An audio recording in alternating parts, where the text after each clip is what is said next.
तब तीनों आगे, यानी इनको भगाना पड़ता।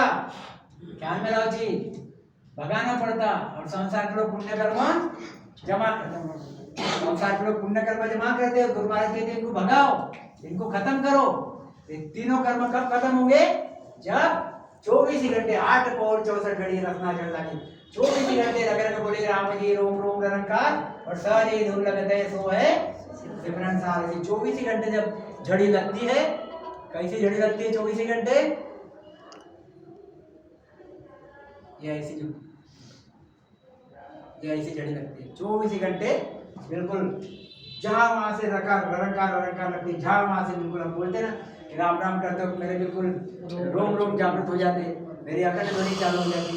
तो जब 24 ही घंटे ऐसी चीज बनती तब तो वो चीज मिलती, नहीं तो मिलती नहीं। क्या कहते गुरु महाराज? इतना सोपा साधा हमारा ये है। देखो 10वें द्वार केवली होई, ये साखी ख्याल रखना, बहुत बढ़िया साखी है। 10वें द्वार केवली होई, केवली होई। एक बार अखंड ध्वनि लग गई 10वें द्वार के परे, वो कौन हो गया? केवली संत हो गया। केवली संत और सद्गुरु हो गया, सद्गुरु हो गया। ख्याल में रखो। 10वें द्वार केवली होई, कर्म कसर रहे नहीं कोई। गुरु महाराज ने प्रमाण दिया है कि 10वें द्वार छेदन होने के बाद कोई प्रकार का कर्म रहता नहीं, कोई प्रकार की कर्मों की कसर रहती नहीं, कर्म कसर रहे नहीं कोई। कटिया कर्म भ्रम सब भाग, सभी कर्म कट जाते हैं। सभी यानी कौन से? संचित और क्रियमान। क्रियमान लगते नहीं और संचित खत्म हो जाते हैं। और फिर रहते कितने? प्रारब्ध, जो शरीर के साथ भोगने हैं।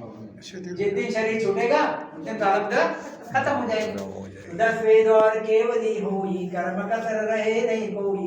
कटिया कर्म भरम सब भाग, 10वें द्वार केवली जागा। तो 10वें द्वार कहाँ पे है? केवली जगह कौन सी है? ये केवली जगह है। जिसकी अखंड ध्वनि होती है वो केवली संत हो गया।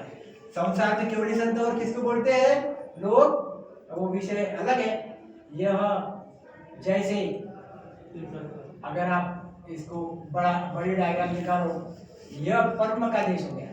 हाँ, ये परम के देश को भी लोग केवल बोलते हैं, संसार के लोग।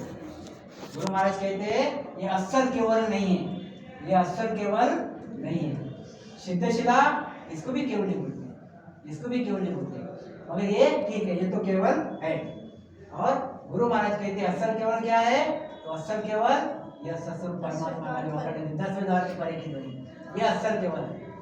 गुरु महाराज कहते हैं, गुरु महाराज कहते हैं अगर तुम अगर ये परम को केवल अगर कहते होंगे तो मेरा केवल कौन सा है? मेरा नी केवल है। ये भी शब्द पे ख्याल रखें।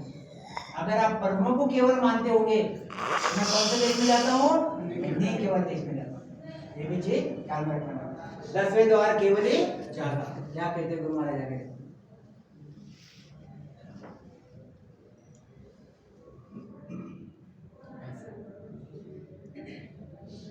एक साखी है गुरु महाराज की। मैं ये सब जनरल सत्संगत लिया हूँ ताकि जनरल लोगों के हिसाब से, तो इसके पहले भी लिया हुआ है, ऐसे कुछ नहीं। इस तो आगे हो सके काज आगे क्या, इस तो आगे हो सके काज आगे क्या, नावज आगे कर्म हमारा जाए इसी विधवाग, सतगुरु तारेगा भव सागर के माय पार उतारेगा। महाराज कहते हैं इस तो आगे फूस सके। फूस यानी क्या? घास।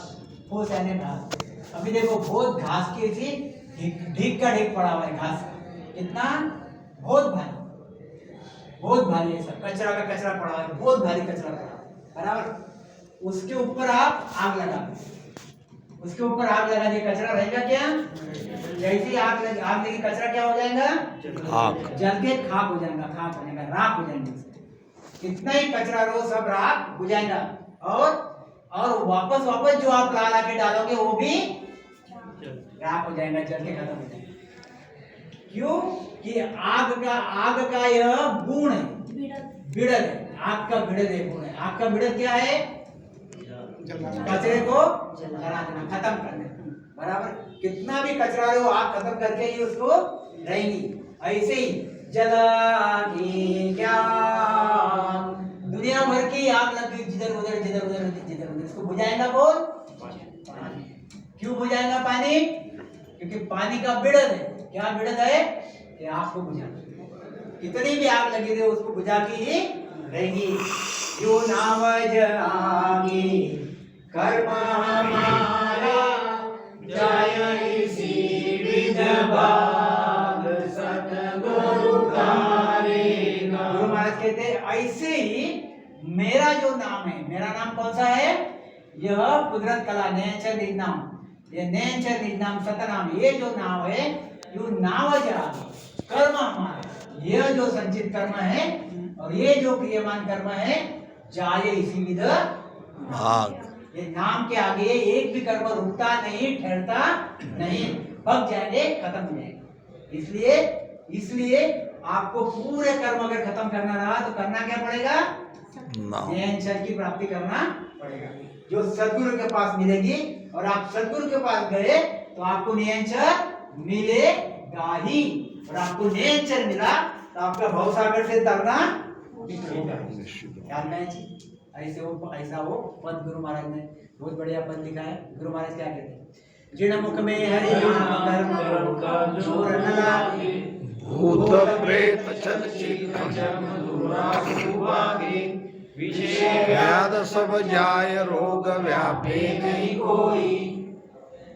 84 को काट जीत जन निर्मल होई, देव करे प्रणाम विष्णु ब्रह्मा शिव चावे, जल सुखिया निज नाम ब्रह्म के माहि मिलावे। क्या कहते हैं? देखो, जिन मुख में हरि नाम कर्म को जोड़ लागे, जिसके मुख में हरि नाम है, हरि नाम है परमात्मा का कर्म को जोड़ लगे। परमात्मा का नाम क्या है? राम नाम भी है, जिसमें परमात्मा की प्राप्ति होती, और नयनचर निज नाम, जिससे परमात्मा की प्राप्ति होती। जिन मुख में हरि नाम, उस परमात्मा का नयनचर निज नाम जिस घट में है, कर्म को जोड़ लागे। कोई कर्म का जोड़ लगता नहीं, क्योंकि नयनचर क्या है?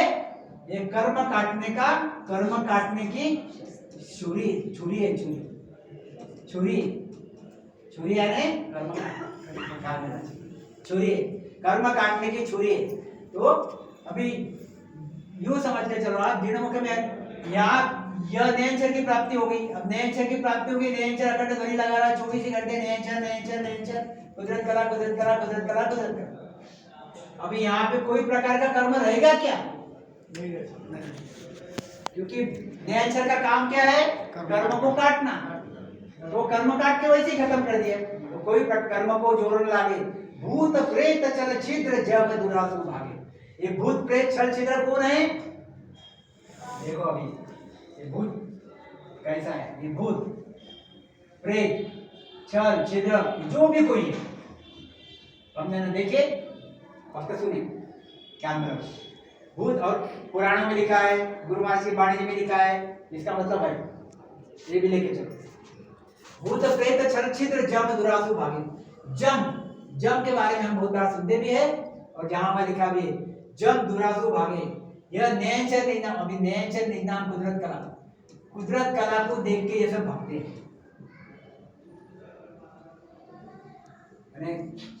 यह कुदरत कला का जो तेज है, जो ब्रह्म तेज है, ब्रह्म तेज को भक्ति ये लोग सामने नहीं आते। तो गुरु महाराज ने आगारबोध में इतना बढ़िया दिया हुआ है, जब भी आगारबोध लेंगे तब ये चीज लेंगे हम। तो भूत प्रेत चल छिद्र जब दुरासु भागे, क्योंकि कुदरत कला है क्या? यह ब्रह्म का निज नाम है। कौन से ब्रह्म का निज नाम है? आनंद ब्रह्म का निज नाम है। और आनंद ब्रह्म के निंदा के सामने पर ब्रह्म भी खड़ा नहीं रहता। ये पर ब्रह्म और माया ये आनंद ब्रह्म के निंदा के सामने खड़े नहीं रहती, जूझना यानी डरना। यानी परब्रह्म के ये आनंद ब्रह्म का जो निजनाम है, नेचर है, कुदरत कला है, इसके सामने ये परब्रह्म और माया भी खड़े नहीं रहती, जूझती। ख्याल में रखो। अभी उसका फिर भूत प्रेत छल छिद्र क्या चीज हो, वो तो कुछ भी नहीं। गुरु महाराज कहते जम क्या है, जम तो परब्रह्म के सामने तो जम और भूत प्रेत कुछ भी नहीं है। तो गुरु महाराज कहते विषय व्याध सब जाए रोग व्यापी नहीं कोई। सभी प्रकार के विषय तुम्हारे खत्म हो जाते, कोई प्रकार का रोग तुम्हारे पीछे लगता नहीं। और सबसे भारी रोग कौन सा है? जन सुखी 84 को का सबसे भारी रोग कौन सा है? जन्मना और मरना। इसको काट डालता। कौन सा क्या काट डालता? वो नेचर मिलना, हरि का नाम। तो 84 को काट जीत जन ये जन क्या हो जाता है? ये निर्मल हो जाता। अब ये शरीर तो है, फिर यहाँ निर्मल कौन हुआ? इसका आत्मा शुद्ध ब्रह्म। ये आत्मा पहले कहाँ था? कंठ में। हर शब्द पे कारण आत्मा कहाँ था? कंठ में था। 5 तत्वों के साथ, 5 वासनाओं के साथ था। 5 वासनाओं के साथ, अहंकार के साथ था, इच्छा माया के साथ था, मन के साथ था। ऐसा ही यह हाउस था, यह आत्मा थी। अभी आत्मा शुद्ध होके धीरे धीरे शुद्ध होके क्या होगी? पूरी शुद्ध होके अभी बिल्कुल जीत जरा निर्भर हुई। अभी जन है, शरीरधारी है, 5 तत्वों का शरीर है, मन मूत्र की काया है, और इसके अंदर का जो बेस है, बेस क्या है? आत्मा। ये आत्मा भी निर्मल होगी। जिस दिन ये शरीर छूट जाएगा, 5 तत्वों में मिल जाएगा, ये आत्मा तो ससुर के देश में चले जाएगा। ख्याल में रखना। 84 को काट जीत जन निर्मल होई, देव करे प्रणाम ईश्वर ब्रह्मा शिव जावे, जन सुखिया निज नाम ब्रह्म माई मिलावे। देखो कितनी बड़ी चीज गुरु महाराज कहते हैं यहाँ पे। ये अभी देखो यहाँ पे कि जीत जन निर्मल होई, देव करे प्रणाम। ऐसे संतों को देव भी प्रणाम करते हैं। देव करे प्रणाम, विष्णु भी, ब्रह्मा विष्णु शिव चावे। ब्रह्मा जी, विष्णु जी, शंकर जी ऐसे संतों के जैसा बनना भी चाहते हैं, और ऐसे संतों की छाया खुद पे पड़नी चाहिए, इसकी चाहना भी करते हैं। देखो बात कैसी होती, जब ये हाउस विमान में जाता बैठ के, बाकायदा फरिश्ते लेके आते, यह दिव्य काया धारण करके जब ये हाउस जाता विमान में बैठ के, विमान में जाता कहाँ से? ये विष्णु के देश से जाता है, शंकर जी के देश में जाता, कैलाश के देश से, ये ऐसे देश से जाता और किस स्वरूप के देश से आगे जाता। तो यह जो विष्णु भगवान, शंकर जी वगैरह वगैरह ये चाहते हैं कि आपका विमान हमारे पूरी पर से, हमारे देश पर से ले जाओ आप, ताकि यहाँ पे सब शांतता हो। त्रायमान मृत्यु लोक में इसकी इनकी पहचान कैसे होगी?